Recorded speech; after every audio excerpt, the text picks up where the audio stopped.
Just to review on the regular show, here's the question we had at the end. To be totally just, you believe that Dick Cheney, George Bush, and the whole administration should be prosecuted for their act? Governor Jesse Ventura is with us. But if that is the case, then we should prosecute. We should have prosecuted Harry Truman. Should have prosecuted Abraham Lincoln. Should have prosecuted Franklin Delano Roosevelt. Are you for that? They're dead. But if you talk about justice, they're dead. So if they weren't, would you prosecute reality. them? You're giving me a hypothetical that's bullshit. I'm giving you a hypothetical because you're making up Rosie O'Donnell-like scandals that says that 9/11 was an inside job. Well, why are you not allowed to ask anything about it? No, why, when concluded. you approach the government, I approach the government. I read everything possible. I watched all the hearings. You're right. I haven't read. You looked at my reading list. Have you read the 9/11 report and you think it's a piece of fiction? No, I believe everything in it. I believe my government's never lied to me, have they? Let's see, where should we start? The Gulf of Tonkin incident? Now, that took us into war in Vietnam. They've now admitted it was a lie. So 58,000 of my generation were killed based upon a lie. But that doesn't count, does it? What does that have to do with 9/11? That shows that we will lie to go to war.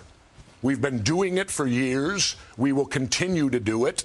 The Gulf of Tonkin incident, did you believe that? Well, you probably weren't alive then. I apologize for not being alive then. Well, it won't happen again. Well, I was alive. Okay. But and I remember our president sitting on TV telling us our boys are floating in the water. And because of that, you'll never believe anything. False. And because of that, you'll never believe anything. But they lie all the time. Have you been in government?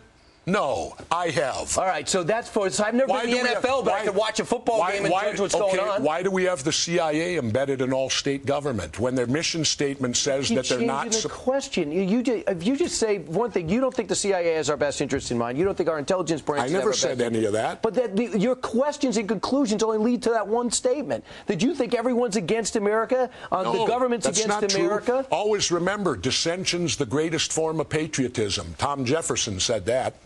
Tom, you were alive then? No. You're going to insult me. I got to go to radio. Yeah. All right, Jesse. Take care. He's leaving. Jesse, I do have to say that I think Brian probably has read every word from the whole 9/11 situation. He's passionate about it, as you can see. Well, I am too. But and I agree with you that there's been covert activity over time, no doubt, where the government has not told its people every single thing that's gone on. I don't think anyone they rarely would be surprised. But when it comes to 9/11, are you so sure? No. Okay. No, but I ask questions, and what perturbs me is that you don't get answers. Nobody wants to talk about it. This event that changed our entire history of our country, why aren't we allowed to discuss it? Why aren't we allowed to ask questions? The moment you do, you get a reaction like he gave me. How dare you? How dare you question your government? So what are your questions? My questions are simple. I worked in demolition. I'm a former frogman, underwater demolition team. I know how to blow things up. How could the buildings fall at the rate of gravity? Basic physics tells you that can't happen. Yeah. And how did the cement get so pulverized? Just simply from falling, it was blown into dust. What energy was required to pulverize all that cement into dust? So what conclusion do you draw? I don't know. But I certainly question, and yet I'm attacked when I question. You notice how if you bring up 9/11 and have any questions about it, immediately everyone attacks you over it, tells you you're crazy, calls you Rosie O'Donnell, insult you. Why? Because I ask questions? I think a lot of people, Jesse, figure, well, you know, that 9/11 report came out, it said it was those guys over there. It was those Al-Qaeda guys. So people just go, okay. They've formulated an opinion in reasoned manner, and that's what happened. Now, they can't know for sure that all of that happened per se, but, you know, you do ask a lot of questions, and that's what your book is about. Don't Start the Revolution Without Me is about. It's about asking questions. And I thought in our country that was good. In this country, I thought before 9/11 it was good to ask questions. It was challenge good. Authority. Challenge authority. But now apparently we've changed to where you're not allowed to challenge authority. You have to accept what the government tells you, keep your mouth shut, and stay in line. Well, that's not the America that I served as the military. I served because, to me, defense of free speech, popular speech the First Amendment doesn't need to be defended. It's unpopular speech is why we have that amendment. And it seems that when you question 9/11, you're asking unpopular speech today. So you would also like to question the Obama administration. It wouldn't just be the former Bush administration. Oh, I'd like to question everybody on it, because to me it doesn't, what happened that day, there are so many unanswered questions, and even the relatives, you saw the protests at the 9/11, and since when do you bring in witnesses that don't have to testify in open, where they're brought into closed door rooms and allowed to testify together? Let me get your pulse on what's been happening recently. Because since we chatted at the Republican convention in St. Paul, the economy's gone to hell. Yeah. And the government now basically runs the car industry and the banking industry. And I'm really interested in your interpretation of that. It's difficult. Are they doing the right thing? I don't know. I don't think anyone really knows. I think it's a roll of the dice. You hope they are. You hope they are. And you hope that the decision-making people are doing the right thing. Can I unequivocally tell you they are? No, I can't. But you don't like government get involved. So no, I'm very much small government. I believe government is far too expansive. When I was governor once, I brought my whole staff together, and I asked them, I said, during lunch, I said, when we come back, I want you to tell me one thing in your life that's not government-controlled. And they couldn't.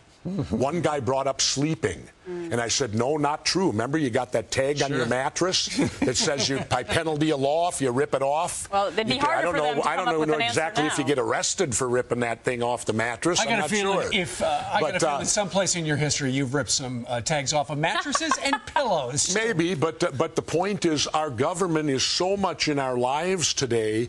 I mean, even the air you breathe. No, you're absolutely right, and you've got to. And I love the fact that in this country, and this show in particular, we ask questions all the time that are contrary to what the government tells us. But one of the reasons I enjoy living in Mexico, I'm treated like an adult down there. Oh, wait a minute. Okay. You're from Mexico. How are you feeling? You don't Great. have the flu. You didn't bring me the flu. No, and let me state this unequivocally. I feel the Mexican government has done everything feasibly possible. They shut down the schools for a week. They canceled all their soccer games, which to them, that would be like us canceling baseball for a week. The World Series. When I left, you had to fill out a questionnaire, and they actually did a thing where they touched your skin and they took your temperature. And if your temperature was too high, you didn't get on the plane. That's great. So, you know, I think that they've done everything they feasibly can do. People need to understand, when there's an outbreak of 1,500 in Mexico City, you got to remember, Mexico City's twice the size of New York. Absolutely. You're talking about 15 to 20 million people there, and 1,500 is small in comparison to the amount of people that live there. Is it a dangerous situation? Yes. I would counter this. How about all these numbskulls out there that don't believe in evolution? Swine flu, there's your classic example. There's a virus that evolves, and it will come back again. Once we fix this one, that virus will re-evolve, do it, now and it'll we're appear going, again. now we're going into a But whole all other these people, territory, all these people say evolution, it's just a theory. You know what I answer back with, Gretchen? What? So is gravity. That's just a theory. If you don't believe it, go jump off the building and see if it's real. Yeah, we saw what happened to those ducks earlier. Don't start the revolution without me, Jesse Ventura. Always a pleasure. My pleasure. All right. Never a dull moment, my friend. Absolutely. How's your blood pressure? My blood pressure is great. I'm surfing now, and that's my main thing in life. Is You to look become like a surfer now. Well, my hero now is Laird Hamilton.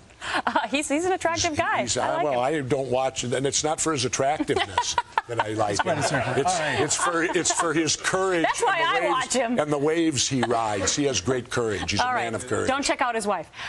We'll be back tomorrow. That would be Wednesday. See you then.